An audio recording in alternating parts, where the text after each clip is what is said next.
Quelle journée à Mongomo, un stade plein, une ambiance folle et deux scénarios à la hauteur, comme les Sénégalais qui ont enfin exorcisé les vieux démons de 2012, menés à la mi-temps par les Ghanéens sur un pénalty d'André Ayou. Les Lions ont été patients et toujours entreprenants. Égalisation de Mame Biram Diouf à la 57e et but victorieux de Moussa Sow à une poignée de secondes de la fin de la partie. Une question de caractère, a dit à Éric Chorin, le défenseur Karambodji. Être mené en première 1-0 et de revenir 2-1 contre une bonne équipe de Ghana, c'était pas facile, mais on y croyait. On a une équipe jeune avec des Ghanais qui ont de l'expérience, qui nous aident beaucoup. Donc on a fait ce qu'il fallait faire et puis on va continuer jusqu'au bout. Tous les matchs, on va donner le meilleur de nous-mêmes. Qu'est-ce qui a fait la différence aujourd'hui? Le caractère, je pense, le caractère de l'équipe.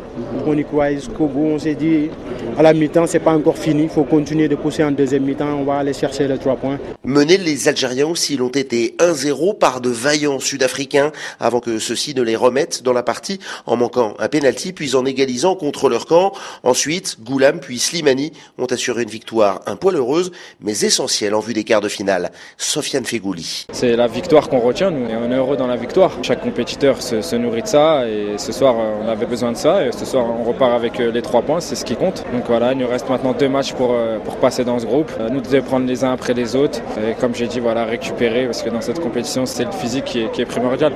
Olivier Pron, Abdelmarzouk, Mongomo, RFI. Les joutes du groupe D vont enfin commencer à Malabo. Premier match à 16h temps universel, Côte d'Ivoire-Guinée. Une affiche déséquilibrée sur le papier. Le Sili national n'a en effet plus battu les éléphants depuis 20 ans. Des Guinéens qualifiés in extremis pour cette CAN, mais qui présentent un fort potentiel. Confirmation avec leur capitaine, Ibrahima Traoré. Je pense que les forces, depuis certaines années, c'est qu'on joue bien au ballon, qu'on a des joueurs techniques, rapides, qui peuvent créer le danger à n'importe quel moment devant. Maintenant, on a des problèmes peut-être au niveau de l'expérience. On a moins de vécu dans ces grandes compétitions que des équipes comme le Cameroun ou même la